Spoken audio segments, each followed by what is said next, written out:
Hi, students, let's get started with the subject English, Footprints Without Feet, Chapter 6 The Making of a Scientist.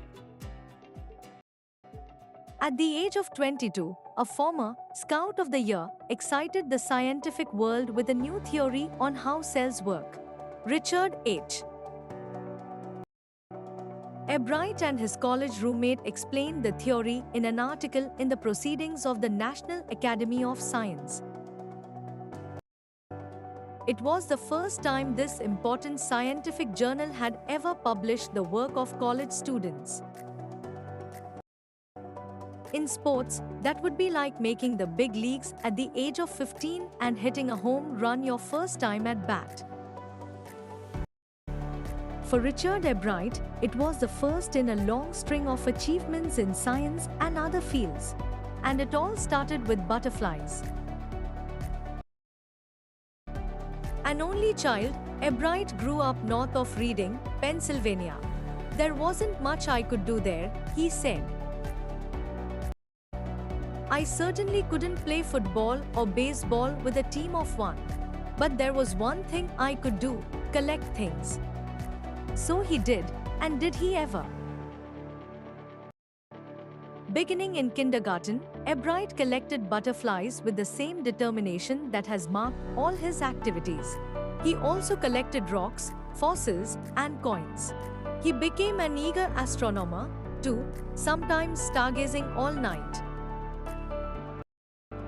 From the first, he had a driving curiosity along with a bright mind. He also had a mother who encouraged his interest in learning. She took him on trips, bought him telescopes, microscopes, cameras, mounting materials, and other equipment, and helped him in many other ways. I was his only companion until he started school, his mother said. After that I would bring home friends for him. But at night we just did things together. Richie was my whole life after his father died when Richie was in 3rd grade. She and her son spent almost every evening at the dining room table. If he didn't have things to do, I found work for him, not physical work, but learning things, his mother said. He liked it. He wanted to learn. And learn he did. He earned top grades in school.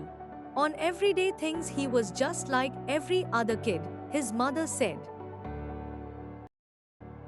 By the time he was in the 2nd grade, Ebright had collected all 25 species of butterflies found around his hometown. That probably would have been the end of my butterfly collecting, he said. But then my mother got me a children's book called The Travels of Monarch X. That book, which told how monarch butterflies migrate to Central America, opened the world of science to the eager young collector. At the end of the book, readers were invited to help study butterfly migrations. They were asked to tag butterflies for research by Dr. Frederick A. Urquhart of the University of Toronto, Canada. Ebright's mother wrote to Dr. Urquhart, and soon Ebright was attaching light adhesive tags to the wings of monarchs. Anyone who found a tagged butterfly was asked to send the tag to Dr. Urquhart. The butterfly collecting season around Reading lasts 6 weeks in late summer. See graph below. If you're going to chase them one by one, you won't catch very many. So the next step for Ebright was to raise a flock of butterflies. He would catch a female monarch, take her eggs, and raise them in his basement through their life cycle, from egg to caterpillar to pupa to adult butterfly. Then he would tag the butterfly's wings and let them go.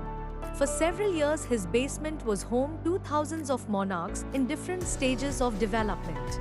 Eventually, I began to lose interest in tagging butterflies. It's tedious and there's not much feedback, Ebright said. In all the time I did it, he laughed, only 2 butterflies I had tagged were recaptured, and they were not more than 75 miles from where I lived. Then in the 7th grade, he got a hint of what real science is when he entered a county science fair and lost. It was really a sad feeling to sit there and not get anything while everybody else had won something. Ebright said. His entry was slides of frog tissues, which he showed under a microscope. He realized the winners had tried to do real experiments, not simply make a neat display. Already the competitive spirit that drives Richard Ebright was appearing. I knew that for the next year's fair I would have to do a real experiment, he said. The subject I knew most about was the insect work I'd been doing in the past several years. So he wrote to Dr. Urquhart for ideas, and back came a stack of suggestions for experiments. Those kept Ebright busy all through high school and led to prize projects in county and international science fairs. For his 8th grade project, Ebright tried to find the cause of a viral disease that kills nearly all monarch caterpillars every few years. Ebright thought the disease might be carried by a beetle. He tried raising caterpillars in the presence of beetles. I didn't get any real results, he said. But I went ahead and showed that I had tried the experiment. This time I won. The next year his science fair project was testing the theory that viceroy butterflies copy monarchs. The theory was that viceroys look like monarchs because monarchs don't taste good to birds. Viceroys, on the other hand, do taste good to birds. So the more they look like monarchs, the less likely they are to become a bird's dinner.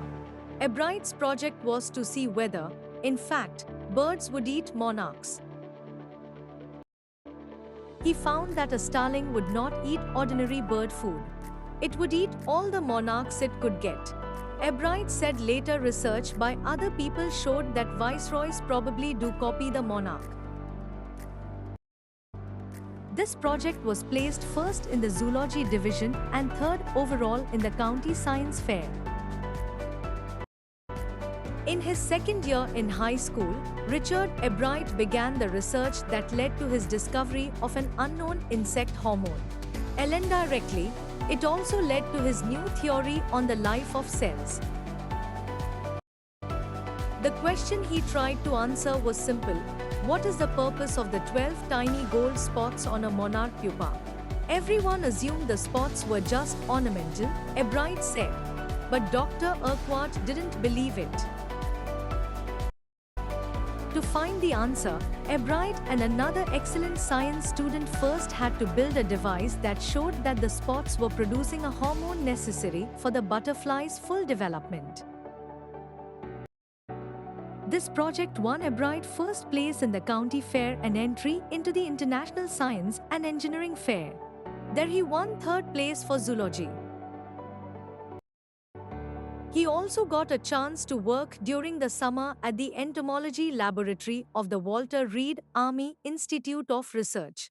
As a high school junior, Richard Ebright continued his advanced experiments on the monarch pupa. That year his project won first place at the International Science Fair and gave him another chance to work in the Army laboratory during the summer. In his senior year, he went a step further. He grew cells from a monarch's wing in a culture and showed that the cells would divide and develop into normal butterfly wing scales only if they were fed the hormone from the gold spots. That project won first place for zoology at the International Fair. He spent the summer after graduation doing further work at the Army Laboratory and at the Laboratory of the U.S. Department of Agriculture. The following summer, after his freshman year at Harvard University, Ebright went back to the laboratory of the Department of Agriculture and did more work on the hormone from the gold spots. Using the laboratory's sophisticated instruments, he was able to identify the hormone's chemical structure. A year and a half later, during his junior year, Ebright got the idea for his new theory about cell life. It came while he was looking at X-ray photos of the chemical structure of a hormone. When he saw those photos, Ebright didn't shout, "Eureka!" or even, "I've got it!" But he believed that, along with his findings about insect hormones, the photos gave him the answer to one of biology's puzzles: how the cell can read the blueprint of its DNA. DNA is the substance in the nucleus of a cell that controls heredity. It determines the form and function of the cell. Thus, DNA is the blueprint for life. Ebright and his college roommate, James R. Wong, worked all that night drawing pictures and constructing plastic models of molecules to show how it could happen. Together, they later wrote the paper that explained the theory. Surprising no one who knew him, Richard Ebright graduated from Harvard with highest honors, second in his class of 1,510. Ebright went on to become a graduate student researcher at Harvard Medical School. There he began doing experiments to test his theory. If the theory proves correct, it will be a big step towards understanding the processes of life. It might also lead to new ideas for preventing some types of cancer and other diseases. All of this is possible because of Ebright's scientific curiosity. His high school research into the purpose of the spots on a monarch pupa eventually led him to his theory about cell life. Richard Ebright has been interested in science since he first began collecting butterflies, but not so deeply that he hasn't time for other interests. Ebright also became a champion debater and public speaker and a good canoeist and all-around outdoors person. He is also an expert photographer, particularly of nature and scientific exhibits.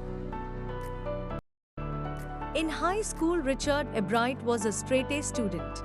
Because learning was easy, he turned a lot of his energy towards the debating and Model United Nations clubs.